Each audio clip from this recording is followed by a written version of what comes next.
पहलगाम हमले को 1 साल होने को है। कल यानी 22 अप्रैल वो मनहूस दिन जब बैसरन की घाटी में इंसानियत छलनी छलनी हो गई थी। गोलियों की गूंज के बीच सिर्फ खौफ नहीं था, बल्कि एक ऐसा डर और चीखें थीं जो पूरे देश को झकझोर कर जिन्होंने रख दिया था। क्या था 22 अप्रैल 2025 को, जिसका दर्द आज भी हम भूल नहीं पाए हैं।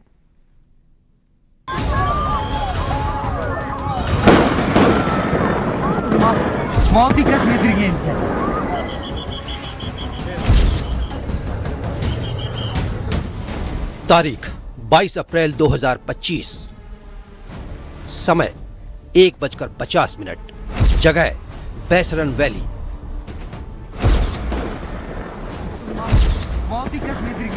देश ना ये तारीख भूलेगा और ना ही भूलेगा वो समय जब पहलगाम आतंकी हमले ने कई परिवारों को उजाड़ दिया था। एक साधारण दिन जो कुछ ही पलों में डर और अफरा तफरी में बदल गया। 22 अप्रैल की सुबह बिल्कुल सामान्य नहीं थी। टूरिस्ट अपने दिन की तैयारी कर रहे थे। स्थानीय लोग अपने रोजमर्रा के काम में लगे थे। सुबह से दोपहर का वक्त हुआ तो पहलगाम में भीड़ बढ़ गई। कोई गर्मियों की छुट्टियों पर गया था तो कोई शादी के बाद हनीमून पर।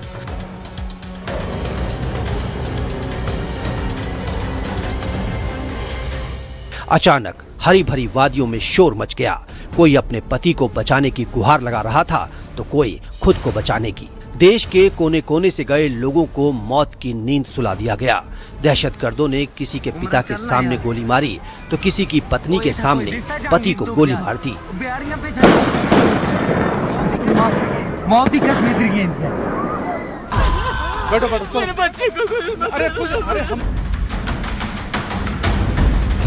जम्मू कश्मीर के पहलगाम में हुए भीषण आतंकी हमले में कुल 26 लोग मारे गए थे।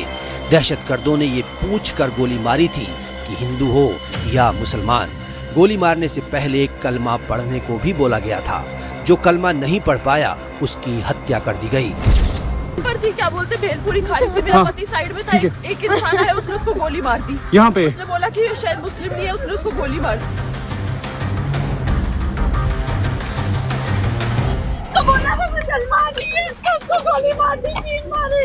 कोई नहीं आया वहाँ पे 1.5 घंटा, वो जिंदा था तब तक कोई नहीं आया वहाँ से। 3 बार कलाम बोला और मुसलमान लोगों को लैंग्वेज आती थी, उन लोगों ने 3 बार मुसलमान बोला और जो जो नहीं बोला उसे गन से उड़ा दिया।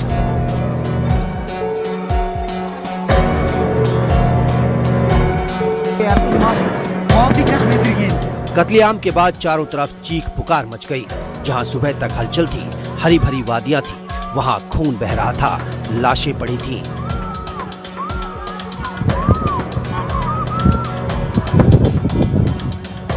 तो आप टेंशन मत लो, अब बेटा आप यहाँ पे रहो, हम साथ में। मैडम ये जो भीड़ सब है। जम्मू कश्मीर के पहलगाम में हुए आतंकी हमले ने पूरे देश को हिलाकर रख दिया था, क्योंकि आतंकियों ने पर्यटकों को निशाना बनाया था, जिसमें 25 भारतीय थे और एक नेपाली नागरिक भी था। Bureau report, news 18, UP, Uttarakhand. मेरे मिस्टर के पास बंदूक लगा के बोले कलमा पढ़ो। मेरे मिस्टर ने बोला मैं तो क्रिश्चियन हूँ, मैं ईसाई हूँ, उनको कलमा जो भी है वो नहीं पढ़ना। पहलगाम हमले के 1 साल बाद आज भी दर्द बरकरार है। किसी पिता ने अपने बेटे को खोया तो किसी पत्नी ने अपने पति को। कुछ कहानियां ऐसी थीं जो इंसानियत की सबसे ऊंची मिसाल बन गईं, जिन्होंने इस मंजर को देखा था।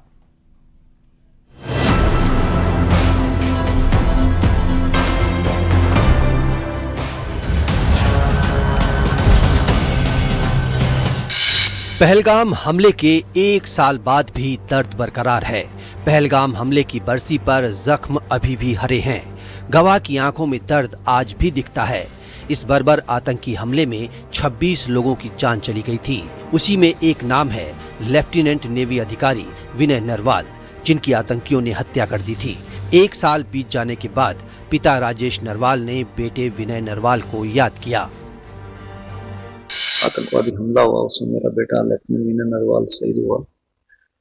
तो मेरे लिए तो बहुत ही ना उभरने वाली बात है अब तक। और इससे मैं किसी भी ढंग से अपने को, अपनी फैमिली को संभाले हुए हूँ, लेकिन मैं अपने इस दुख के साथ आम जिंदगी को मैं कोप अप नहीं कर पाया। मैं मेन जो मेरी लाइफ था उसमें नहीं मैं आ पाया अभी तक भी, उस दुख से नहीं उबर पाते। शुभम द्विवेदी जो कानपुर के श्यामनगर के रहने वाले थे, आज उनकी पत्नी उस मंजर को याद करके गुमसुम हो जाती हैं। उनका कहना है आज भी उन्हें वो दिन याद है। अचानक कभी वो दृश्य उनके सामने आ जाता है। 1 साल बाद शुभम द्विवेदी समेत मारे गए सभी लोगों को श्रद्धांजलि दी गई। हर दिन हर समय वो सेम चीजें ना दिमाग से जाती नहीं है।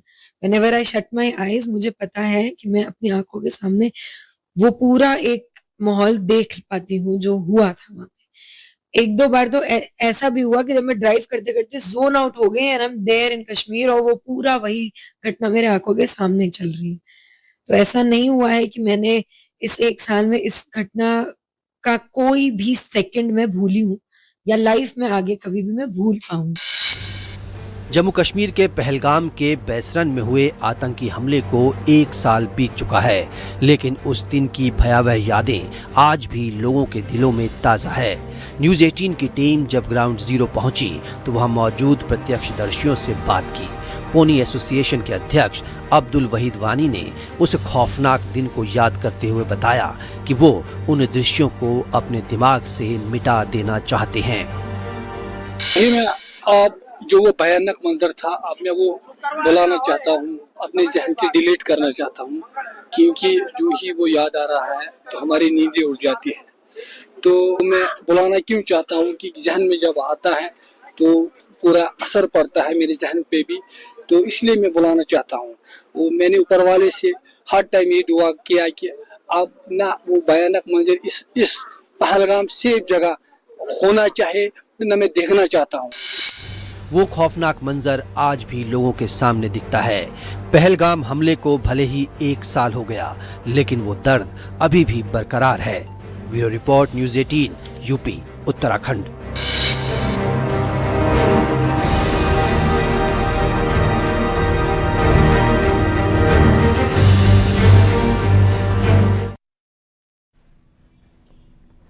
पहलगाम अटैक का जब जब जिक्र होगा, सैयद आदिल हुसैन शाह का नाम भी लिया जाएगा, जिसने पर्यटकों को बचाते हुए अपनी जान गंवा दी थी। सैयद आदिल हुसैन शाह का परिवार आज भी अपने बेटे को याद कर रहा है।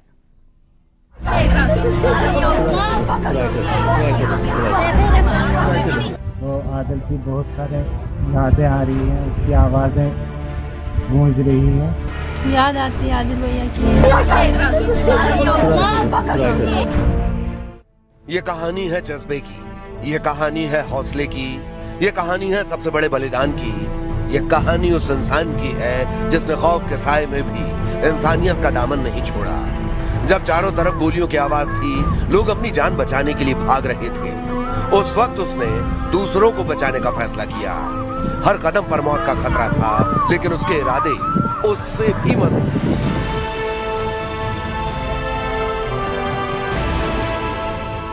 उसने घायल लोगों को सहारा दिया, उन्हें सुरक्षित जगह तक पहुंचाया और उम्मीद की लौ जलाए रखी। यह सिर्फ बहादुरी नहीं थी, ये वो जज्बा था जो इंसान को इंसान बनाता है।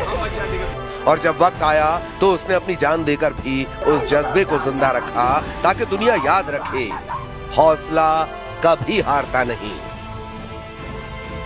बड़ा बेटा वही था, वही सब घर का काम चलाने वाला था,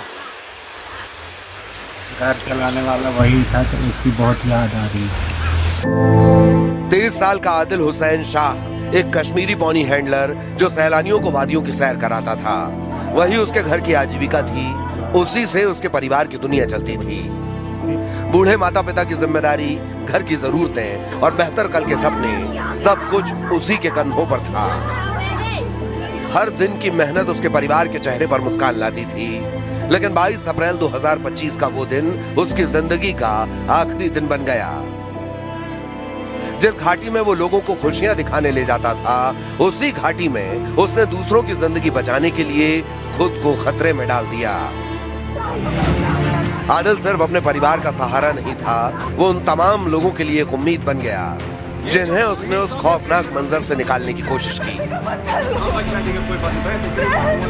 इंसान जैसे अपने जिगर का टुकड़ा बिछड़ता है, तो अगर अपने जिगर को काटे तो कैसा जख्म महसूस होता है, ऐसा ही महसूस होता है। जब वो बिछड़ा है हमसे तो बहुत ही दुख बहुत महसूस होता है हमें कि उसका बिछड़ने का।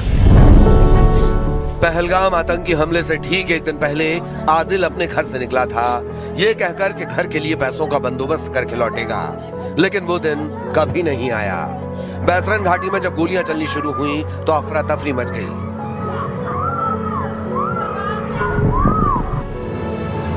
ऐसे वक्त में आदिल ने खुद को छुपाने के बजाय लोगों को बचाने का रास्ता चुना। बताया जाता है कि उसने आतंकियों के सामने खड़े होकर बेगुनाहों को छोड़ने की गुहार लगाई।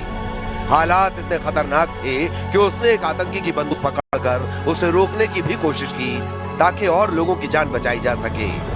इसी हिम्मत की कीमत आदिल हुसैन शाह को अपनी जान देकर चुकानी पड़ी। यही वजह है कि भले ही आदिल अब इस दुनिया में नहीं है, लेकिन उसके बलिदान की कहानी पूरे परिवार के लिए फख्र का सबब है।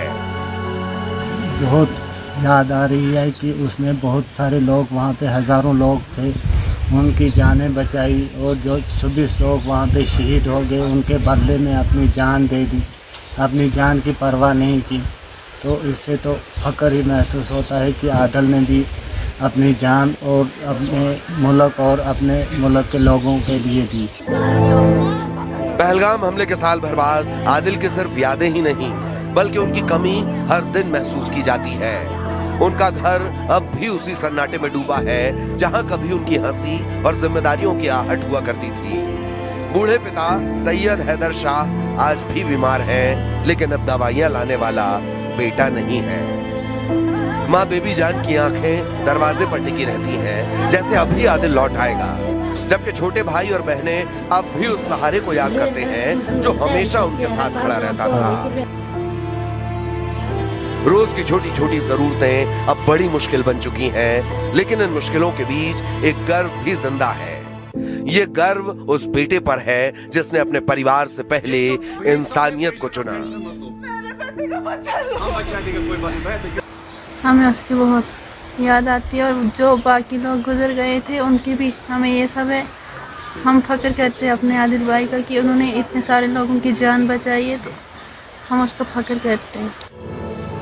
इस घर की हर तस्वीर एक कहानी कहती है, उसके सपनों की, उसकी जिम्मेदारियों की, उसके उस आखिरी फैसले की जिसने उसे हमेशा के लिए अमर कर दिया। पहलगाम आतंकी हमले में आदिल चला गया, लेकिन उसका जज्बा, उसका हौसला और उसकी इंसानियत आज भी जिंदा है, हर उस दिल में जो बहादुरी की असली परिभाषा समझता है।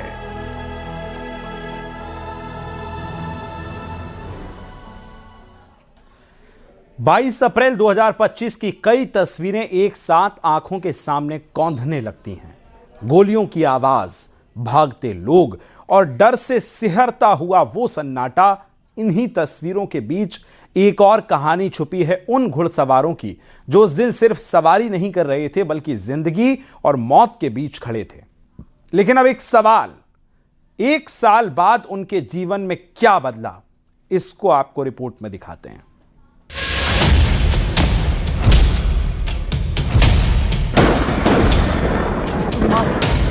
क्योंकि बहुत दुखी हुए हम लोग को बहुत दुख हुआ है। 26 लोग अपनी जान गंवा बैठे थे, 20 लोग जख्मी हुए थे।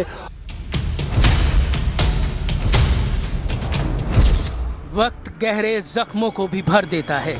पहलगाम की बैसरन वैली को दहशतगर्दों ने भले ही घायल किया, लेकिन हर गुजरते लम्हे के साथ वो डरावनी यादें धुंधली हो रही हैं।